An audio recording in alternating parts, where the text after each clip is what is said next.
ইছলামত অনুমতি থকা বস্তুৰ ভিতৰত চবতকৈ ঘৃণনীয় বস্তু আৰু নিন্দনীয় কথাটোৱে হৈছে তালাক। তালাকটো কোৰাণত লিখা আছে। কোৰাণত লিখা আছে।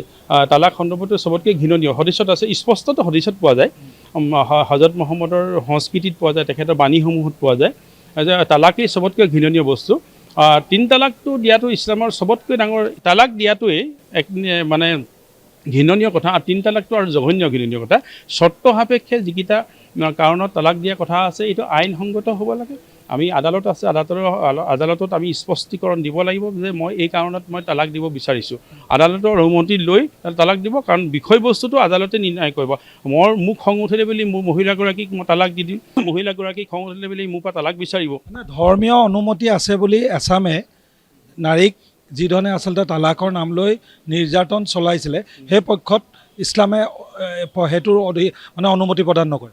ইছলামে মহিলাক পণ্যৰ সামগ্ৰী বনোৱা নাই। মহিলাসকলক সুৰক্ষাৰ ক্ষেত্ৰত ইছলাম 1450 বছৰৰ পৰা অতি সজাগ।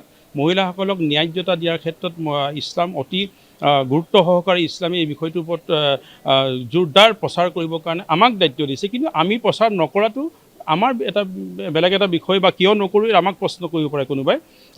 আমিহে সন্মুখীন হ'ম। কিন্তু ইছলাম স্পষ্ট কথা যে ইছলামত মহিলাসকলক সুৰক্ষাৰ ক্ষেত্ৰতে হওক, এতিয়া ধৰি লওক আপুনি বহু বিবাহৰ ক্ষেত্ৰতে মুখ্যমন্ত্ৰী ডাঙৰীয়াই যোৱাকালি কৈ আছে, বহু বিবাহৰ ক্ষেত্ৰটোত চাওকচোন, ইছলামে বহু বিবাহ ক্ষেত্ৰটোত দুগৰাকী তিনিগৰাকী বিয়া পতাৰ ক্ষেত্ৰত ইছলামে প্ৰথম কথা হ'ল অনুমতি দিছে, প্ৰয়োজন চৰ্ত সাপেক্ষে অনুমতি দিছে, কিন্তু উৎসাহিত কৰা নাই। আমি আদালত আছে, আদালতত আমি স্পষ্টীকৰণ দিব লাগিব যে মই এই কাৰণত মই তালাক দিব বিচাৰিছোঁ।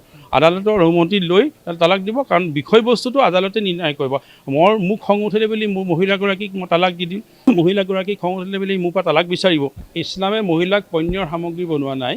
মহিলাসকলক সুৰক্ষাৰ ক্ষেত্ৰত ইছলাম 1450 বছৰৰ পৰা অতি সজাগ।